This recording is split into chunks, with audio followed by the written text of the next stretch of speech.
Who can take the sunrise and sprinkle it with dew? Cover it in chocolate and the miracle of two. The candy man. Whoa, the candy man can. Who can take a rainbow, wrap it in a sigh, soak it in the sun and make a strawberry lemon pie? The candy man. The candy man can. The candy man can, 'cause he mixes it with love and makes the world taste so good. The candy man makes everything he bakes satisfying and delicious. Talk about your childhood wishes, you can even eat the dishes. Hey!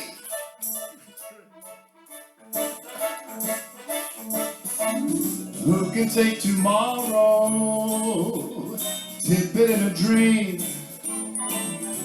separate the sorrow and collect up all the cream? The candy man. The candy man can. The candy man can, 'cause he mixes it with love and makes the world taste so good. And the world tastes good 'cause the candy man thinks it should.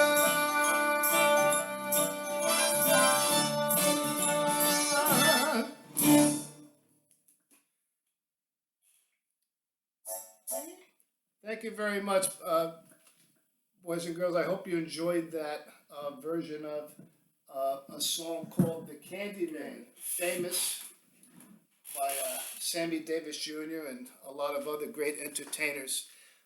Today's lesson is going to focus on your next string instrument, which is the cello.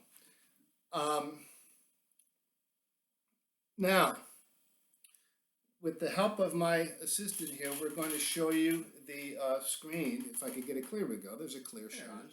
There's a clear shot. The parts of the cello from the top are the scroll. It's like the head of the cello, just like the violin. It's the body parts. It has a scroll. It has a neck, as you can see. The top is the scroll. It's got the pegs in the scroll. The pegs are right here. There's 4 of them sticking out right there. And they tune the strings. And then, of course, you have the long neck, the body. Here's the neck right here that you can see. There's the body. Right here is the body of the instrument. There are the F holes where the sound comes out. You see them right here, 1 and 2. Yes. And we have the tailpiece, which holds the strings. Right over here.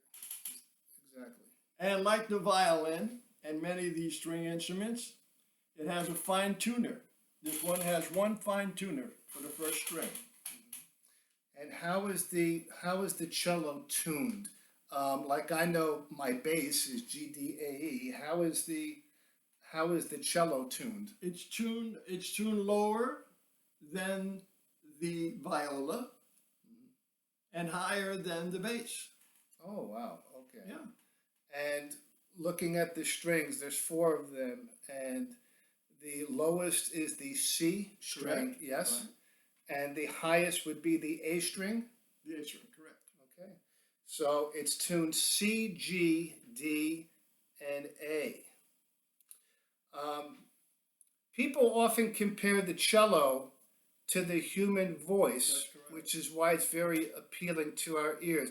In big concert halls, you often see a cellist, which is what the person is called that plays the cello. A violin player is a violinist. A cello player is a cellist. And just like the violin player, they will often take a solo. Who's one of the great cello players that the kids might want to listen to? Yo-Yo Ma. Yo-Yo Ma. Y-O-Y-O and M-A. Yo-Yo Ma is very, very famous cello player, and I highly suggest that you listen to him to get a great idea of the sound of the cello, which is an amazing instrument. and it is your third string instrument that we have covered. We covered the violin. We're getting a little larger with the viola and larger still with the cello. And the next string instrument we are going to visit is going to be the acoustic The bass, string bass, Yeah, the upright bass. which you played for many years. Yes, I played that. Then I changed to the electric bass because it was a lot easier when you work with loud music.